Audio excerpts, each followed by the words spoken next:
ভোটের আগে ভাটপাড়ায় বিজেপিতে ভাঙন। সাংসদ পার্থ ভৌমিকের হাত ধরে তৃণমূলে যোগ দিলেন অর্জুন সিং এর ঘনিষ্ঠ বিজেপি নেতা রাজ বিশ্বাস।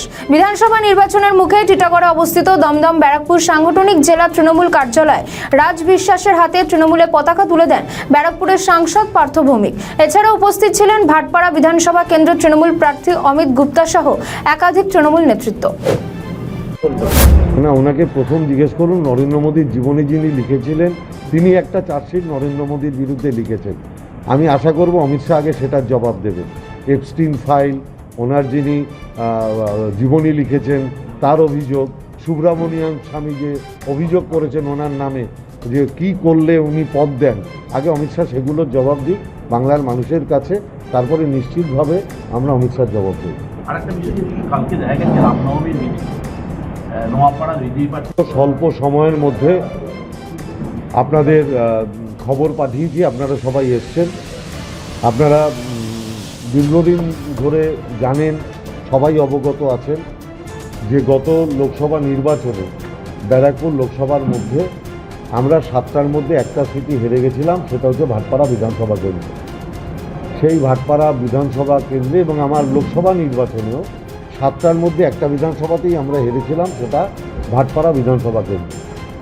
সেই ভাটপাড়া বিধানসভা কেন্দ্রে বিজেপির জয়ের যারা কাণ্ডারি ছিলেন তাদের মধ্যে অন্যতম রাজ বিশ্বাস আজকে এই 2026-এর নির্বাচনের প্রাক্কালে মমতা ব্যানার্জিকে চতুর্থবার মুখ্যমন্ত্রী করার লক্ষ্যে এবং বহিরাগত এই যে অপসংস্কৃতি এবং নির্বাচন কমিশনের এই হিটলারগিরি তার বিরুদ্ধে প্রতিবাদ জানিয়ে আজকে ভারতীয় জনতা পার্টি ছেড়ে তৃণমূল কংগ্রেসে যোগদান করছে।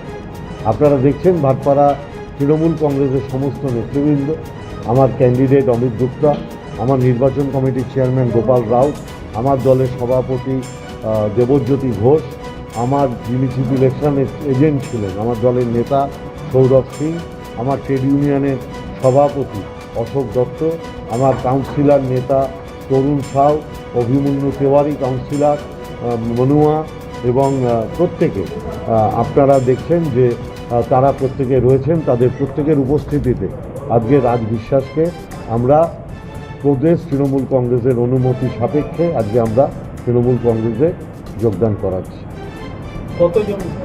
প্রচুর মানুষ 10 নম্বর ওয়ার্ড, 15 নম্বর ওয়ার্ড, ওই পার্শ্ববর্তী এলাকায় আমরা লাভবান হব, এটুকু আমরা বলতে পারি। এটা কি মনে হচ্ছে ভাটপাড়া পুনরুদ্ধার হবে? পুনরুদ্ধার করাটা মানুষের উপর নির্ভর করে। আর মমতা ব্যানার্জি বারংবার বলেন আমার মাথা নত করে দাও হে প্রভু তোমার চরণ তলে। আমরা কখনো বলি না আমরা জিতব, আমরা বলি মানুষ যদি চায় তাহলে আমরা জিতব। আমরা মানুষের উপর আস্থাশীল, মানুষের উপরে শ্রদ্ধাশীল। আমরা মানুষের কাছে বিনীতভাবে এটা আবেদন করছি ভাটপাড়ায় যে আমাদের একবার একটা সুযোগ দিন। আপনারা ভাটপাড়ায় সেই 2001 সাল থেকে যে পরিবেশের মধ্যে আছে, যে পারিবারিক অত্যাচারের মধ্যে আছে, ভাটপাড়াকে তার থেকে একবার অন্তত মুক্ত করুন।